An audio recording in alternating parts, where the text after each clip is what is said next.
பெரிய படம் சின்ன படம்னா இல்லை, எல்லா படங்களுமே இந்த செகண்ட் ஆஃப் கர்ஸ் இருக்கிறதா பார்க்குறேன். நீங்கள் எப்படி சார் பார்க்குறீங்க? இல்லை அப்படிலாம் நான் பார்க்கல. செகண்ட் ஆஃப் கர்ஸ் எல்லாம் ஒன்றும் கிடையாது. இந்தியன் சினிமாவில் மட்டும்தான் இந்த செகண்ட் ஹாஃப்லாம் இருக்குது. இன்டர்நேஷனல் சினிமாவில் செகண்ட் ஹாஃபே கிடையாது. ஒரு திரைப்படம் என்பது இப்போ மலையாளத்தில் பார்த்தீங்கன்னா செகண்ட் ஹாஃப்லாம் பார்க்க மாட்டாங்க. அவங்க ஒரு படமாக தான் பார்ப்பாங்க. படம் பார்த்தீங்கன்னா பல மலையாள படங்கள் பார்த்தீங்கன்னா ரொம்ப லீடு பேக்காக போகும். கடைசி 20 நிமிஷம் தான் படம் நல்லாயிருக்கும். ஆனால் அது உட்காந்து ஆடியன்ஸ் பார்த்துட்டே இருப்பாங்க. அவங்க வந்து அதை பற்றி கவலைக்கவே மாட்டாங்க, கவலைப்பட மாட்டாங்க. ஃபஸ்ட் ஹாஃபில் ரொம்ப ஸ்லோவாக போச்சு. இப்போ நம்ம தமிழ் சினிமா ஆடியன்ஸும் தெலுங்கு சினிமா ஆடியன்ஸும் தான் இந்த first half second half break பண்ணுற ஒரு அனாலிசிஸ் போயிட்டுருக்கு. அதே நீங்கள் வந்து மலையாள சினிமா எடுத்துக்கிட்டாலோ இன்டர்நேஷனல் சினிமா எடுத்துக்கிட்டாலும் அந்த மாதிரி கிடையாது. இப்போ நீங்கள் சொல்லும் போதே அதான் சார் சொல்கிறீங்க, ஸ்டார்டிங்கில் ரொம்ப தொய்வாக இருந்தாலும் லாஸ்ட் 20 மினிட்ஸ் சூப்பராக ஆகிடும் அப்படிங்கிறது. அதில் வெயிட் பண்ணுவாங்க. அந்த வெயிட் செகண்ட் ஹாஃப் வந்து நம்ம இப்படி கட் பண்ணி பார்க்கறதோடு தான், நம்ம அனலைஸ் பண்ணுறதோடு தான் ஃபர்ஸ்ட் ஹாஃப் பெட்டராக இருக்குது, செகண்ட் ஹாஃப் கம்மியாக இருக்குன்னு நினைக்கிறோம். ஒரு படைப்பாக பார்த்தீங்கன்னு வச்சிங்களேன், இந்த படைப்பை இப்படி தான் கொண்டு போய் நிறுத்த முடியும்.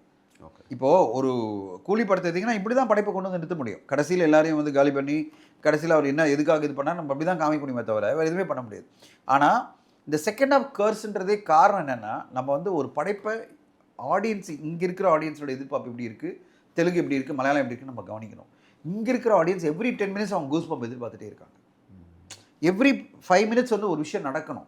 20வது நிமிஷம் ஒரு கதை டேக் ஆஃப் ஆகலைன்னா அவங்களுக்கு அந்த கதையில் இன்வால்மெண்ட்டே இருக்கிறது இல்லை. அப்போ என்ன ஆகுதுன்னா first half second half divide பண்ண ஆரம்பிச்சிடுறாங்க. ஃபஸ்ட் ஹாஃப் இன்டர்மிஷனில் பயங்கரமான பேங்க் வேணும் அவங்களுக்கு. அது பிறகு செகண்ட் ஹாஃப் டேக் ஆஃப் ஆகிடணும், உடனே டேக் ஆஃப் ஆகணும். கிளைமேக்ஸ் நோக்கி 10வது நிமிஷத்தில் ஆரம்பிச்சிடணும். நீங்கள் அதாவது செகண்ட் ஹாஃப் ஆரம்பித்த 10வது நிமிஷத்தில் கிளைமேக்ஸ் நோக்கி ஓடணும். இப்போ நீங்கள் பாருங்கள், கைதி ஒரு எக்ஸாம்பிள் எடுத்துங்களேன். செகண்ட் ஹாஃப் இல்லை, ஃபஸ்ட் ஹாஃப் இல்லை, ஃபஸ்ட் அவர் எப்போ வந்து ஜெயிலில் அந்த இது ஆச்சோ அங்கேருந்து கதை ஓடிட்டே இருக்கும். இப்போ அவங்க அந்த மாதிரி கதையை தான் பார்க்க ஆசைப்படுறாங்க. நம்ம ஆடியன்ஸ், எல்லா ஆடியன்ஸும் அப்படி கிடையாது. மலையாள ஆடியன்ஸ் அப்படியே ஜாலியாக உட்காந்து பார்ப்பாங்க.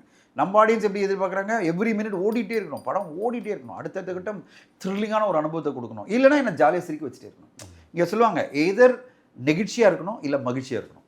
பல படங்கள் வந்து ஃபஸ்ட் ஹாஃப்லேயும் நம்ம வந்து கனெக்ட் ஆகல வச்சிங்களேன், செகண்ட் ஹாஃபும் நம்மளுக்கு கனெக்ட் ஆகாது. அதனால் செகண்ட் ஹாஃப் மட்டும் தான் கர்ஸ் இருக்கிற மாதிரிலாம் வேணாம். படம் ஒரு திரைப்படம் வந்து ஓவராலாக ஒர்க் ஆச்சா இல்லையா, மலையாள சினிமா மாதிரி ஓவராலாக ஒர்க் ஆகிடுச்சு வச்சிங்களேன், அது செகண்ட் ஹாஃப் ஃபஸ்ட் ஹாஃப்லாம் முக்கியம் கிடையாது.